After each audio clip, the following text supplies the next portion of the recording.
Welcome to Transitions. I'm your host, Antoinette Zloty. I'm very happy to have Andrew Idemudia here with me today. He's an artist, and he is maybe somebody that some of you are used to. You might have seen his art around. Welcome, Andrew.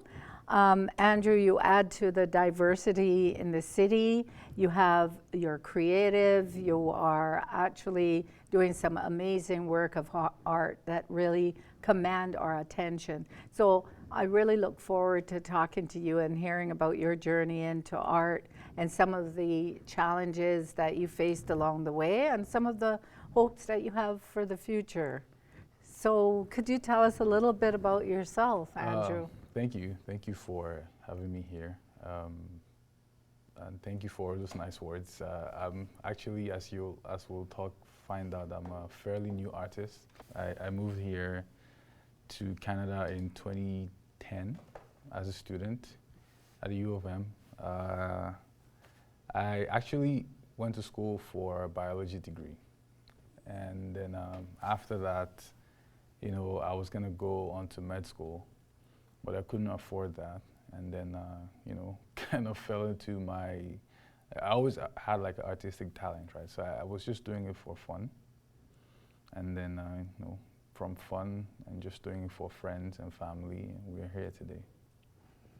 So I was just really struck by your art when I saw it in a restaurant that had just opened up in St. Boniface, and I knew the owners.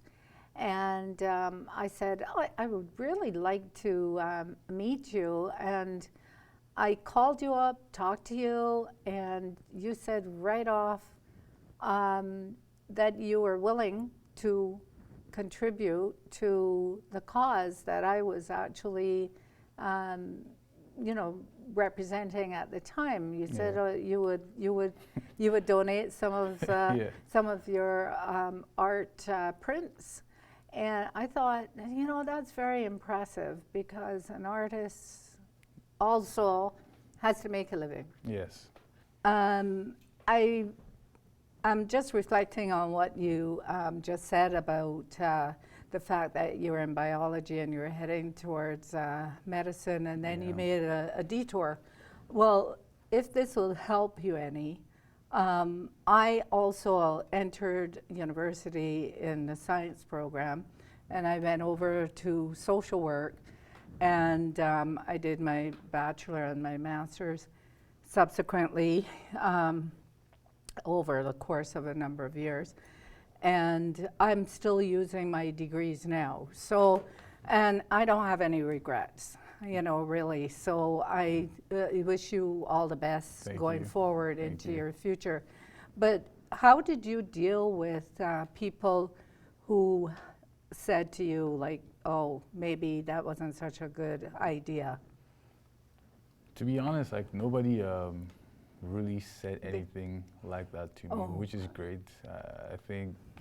I think we live in a more modern era where like people understand like it is like being an artist is it's a normal thing, I guess, versus like growing up in the 90s where it wasn't, I guess, so normal.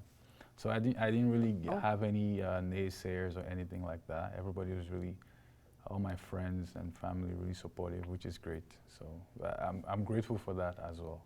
And that's really wonderful because especially when there is such there's quite a difference from the sciences to the arts too, that there might have been some people who might have, said something to you that might have been discouraging. But fortunately for us, we get to enjoy your art. So I'm glad that nobody came forward with that and discouraged you.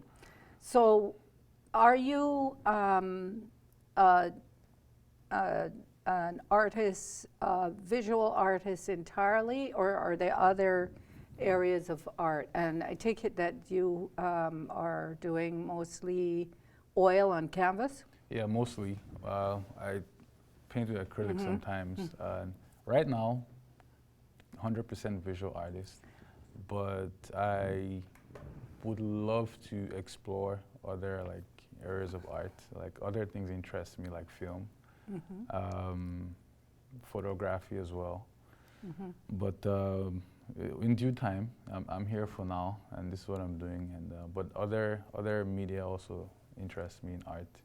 I consume music more than anybody I know, so there's that too. I know I have no musical talent, but yeah, other forms of art interest me a lot as well. Oh, that's good.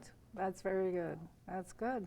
So, with the day-to-day art that you're creating and so on, are you creating it out of an art gallery, or are you working out of home, or how is it for you?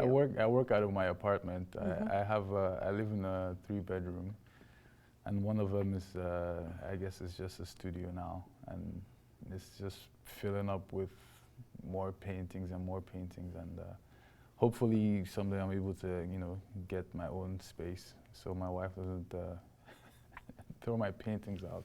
Oh no. But I work out of my house, out of my apartment right now.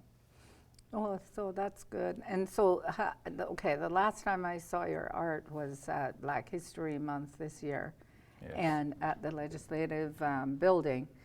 Are you looking to do maybe an annual art exhibition or biannual or anything like that, where general public can get to know your work a little bit better?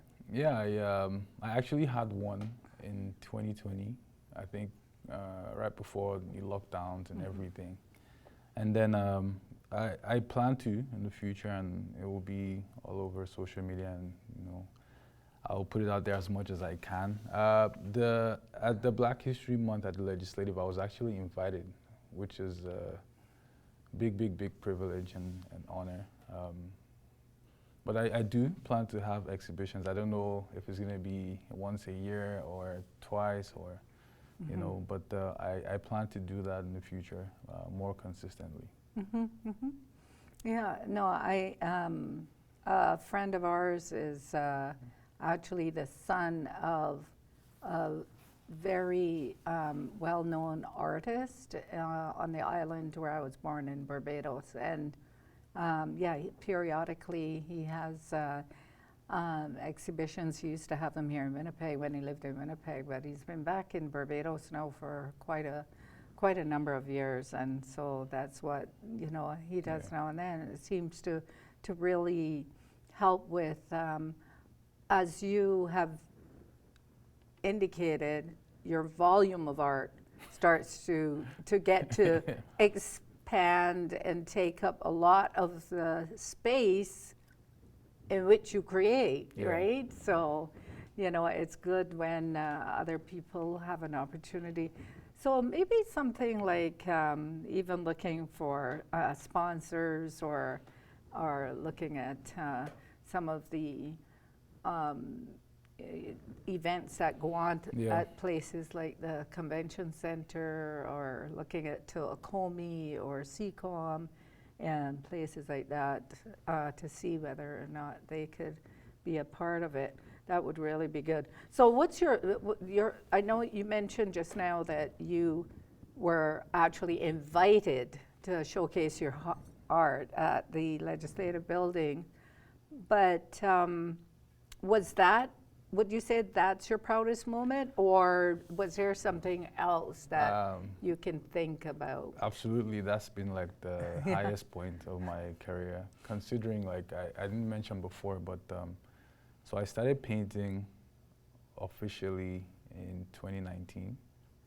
So it's just been 6 years.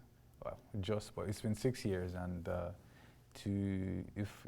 if I told me 6 years ago that I'll have my art up at the Legislative, I'll probably laugh, But it's been my proudest moment so far, and really grateful for it. And there were 2 other Black artists there as well, and it was a good moment for the Black community. Yeah. So that's good. You're really making a name for yourself here in Winnipeg, and I imagine beyond, because the internet is bigger than a town, a city, Yeah. a country is further, Absolutely, yeah. further. So could you tell us a little bit about, because our friends at home would be interested to hear a little bit about what inspired you to create these two. Maybe we could start with one. Which one? This one? Yeah, we could start. Okay. They're actually Maybe two. do you mind if we just stand a Yeah, little that's bit? fine. Because it might be a little easier for Easier. us to. They're two in a series of paintings. A series of 4, maybe 5. We'll see. And they represent. So most of my inspiration comes from how and where I grew up. I'm from Nigeria, and the time I grew up, I guess before the internet, when things were a lot simpler, and there was what I would call pure joy, right? So these are inspired by everyday sightings. I grew up in the south of Nigeria in a city called Port Harcourt, and it's just by the ocean. So these are scenes you could see just on a Tuesday, people transporting food and working, and for me they stand for, or these paintings or this series stands for the joys and beauties of simplicity. If you are really technical about painting, you'll see I try not to put too much detail in the people. There is no eyes, there is no, I just try to keep it as simple as possible. But I believe it evokes an emotion from anyone that experienced anything like this. You look at it and it will take you back for sure. And for anyone that hasn't, will look at it and want to know, where this comes from. Is what inspired these two. They're very similar in terms of the message, and just different in, I guess, in graphic and representation. I see a lot of boats in the art of people who are from the country where I was born. And, I haven't seen any, though, where they're actually taking fruits or vegetables from one place to the other, because the island's surrounded by the Caribbean Sea and the Atlantic Ocean, and it's a small island. And but what you're saying here is like they're using the water to get from point A to point B, and from one area where the vegetables or fruit are being grown to another one. So it's different. It's got a different kind of an impact. I can identify with it, but then I go, oh, there's actually vegetables or fruit right there in the middle. So it's kind of really nice. So this particular one actually is called Borokiri. It's a small town or a small area in Port Harcourt City, and there's a market that has a river right behind it. So there you will see traders like very often moving fish and fruits and things like that by boat. Yeah. Oh, cool. In the market. That's cool.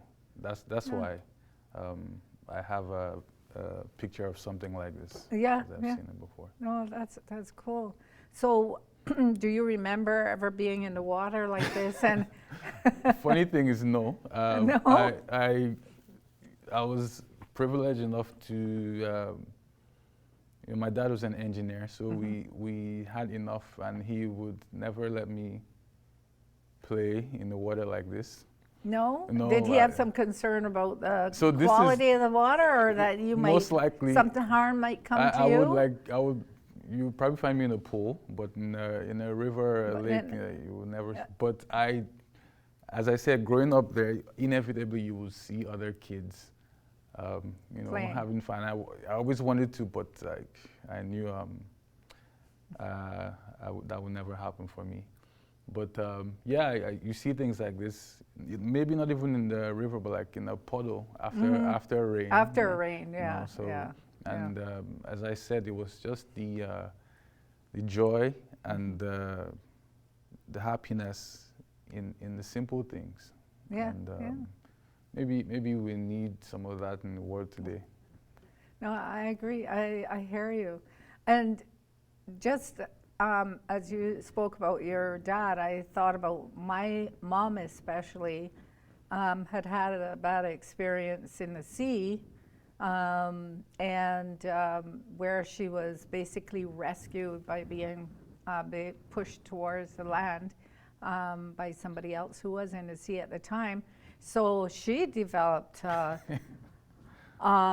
concern about the water and the safety of the water, and for us as kids. So we didn't grow up actually using the natural resources like the sea, Just like as if some other people would have. So that's interesting how we had similar experiences of our parents being sort of a little cautious with us being there. But certainly they look like they're having fun. And that's what we did when we did get to go into the sea. We had lots of fun and we did get to go in. So what about some of the other art pieces that you have? Because the ones that you had so generously donated to the scholarship fundraising event that we had at our annual banquet through the Barbados Association, I noticed a lot of them are very, I guess, maybe featuring one person and the color combinations and so on, that their skin is like a vibrant rainbow. Yes. And it's kind of interesting, some of those pieces as well. Like, what inspired you to do some like that? So when I started painting, one of the things I struggled with was I had the ability, but I struggled with the subject matter a lot, what to paint. But I was very drawn to people, well, as you can tell. Like I was always drawn to people. So I would, get pictures from the internet and try to recreate them. But I understood that that wasn't original. So I started to think about how I could do something that was me, something that was different. So I would take pictures of my friends or my family and paint them, but try to paint them to look differently. That's how we started. And then I fell into this love of representing skin tone in a very non-traditional way, in a very vibrant way. Not because there's anything wrong with like painting it traditionally. I just felt like I could give it more life. Yes. I don't know. If I combine colors and texture, to convey certain emotions. Some of those paintings I tried to paint the woman to look calm and confident, and certain colors actually portray those messages more than certain colors. So that's how I stumbled upon that. So I have two ways of painting. So like that and more like this. Yeah. No, that's good though. Do you have some of your art that have been actually sort of bought by some people who are really showcasing the art in their homes? Because actually my daughter happened to get one of yours, and she's very happy to have gotten that. That was over a year, maybe 2 years ago that she did. So, but are they like places where you're very happy to see that? your I've arts? sold a few pieces. They're mostly, as you say, in people's homes. Yeah. So I don't know how many people get to see those, but for every piece that I sell or every piece that somebody's interested in owning, like it brings me fulfillment that someone actually would want to spend, time or money to acquire something I created. As I mentioned earlier, I wasn't formally trained as an artist. So everything I know is self-taught from the internet and just practice and practice. And having someone that's not my friend or family, want to acquire a piece of art I created is very fulfilling. But they're mostly that I can remember in people's homes. I would like to, have something in the commercial area where people can see it more. I think that will happen. Just in due time, it will happen. But you've got them on your website, right? Yeah, some of them are yes. posted. They're all on my We can. my Instagram. Everything even the ones that have been sold, they're all on my Instagram. I use mostly Instagram. It's free for one, and it's very malleable. I could change anything I want, anytime I want. So everything's on there. All my pieces, exhibitions, everything I ever created is on there. I plan to at some point, I guess, own a website or launch a website that will be, I guess, more accessible to the larger audience. I know not everybody uses Instagram, so. Yeah. Well, I'm not that familiar with really what happens to art after it leaves the artist's ownership. After you sell it, really, do you have some sort of protection for your art, like whereby people can't use it for reasons that are not very good for society, for yourself? Is there any kind of protection that's built in? No. No? However, I mean, people are creative, but I couldn't think of a way someone would, like, based on the things I paint, would use that in a malicious way. If they do, wow! But I can't think of a way that's possible. Well, that might, an example might be where an organization that is not very positive towards certain people in the community, taking it and using it as their symbol. I see what you mean. And that was never your intention. I guess that's the thing about art, eh? Like you just, once it goes from your hands and all the inspiration that you put into it, it's then the owner's responsibility to be, I guess, responsible. And respectful of what the intention was for your art. Yeah, I see what you mean. No, I don't have anything put in place. I just wonder if It's artists something have to look into, though, because I never thought about that, and it is possible. I just wonder if you have protection that you could go after somebody if they're using it in the wrong way. It is. I mean, anything can be drawn up on paper, so it is something to definitely look into.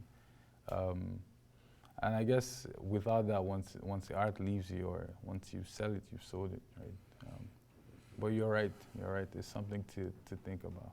Well, there's a copyright for books, right? Yeah. And other creations that people do. So this is very creative, and and it would be good if it does stay in the hands of people who are really respectful of it and do good by it, as opposed to using it for other.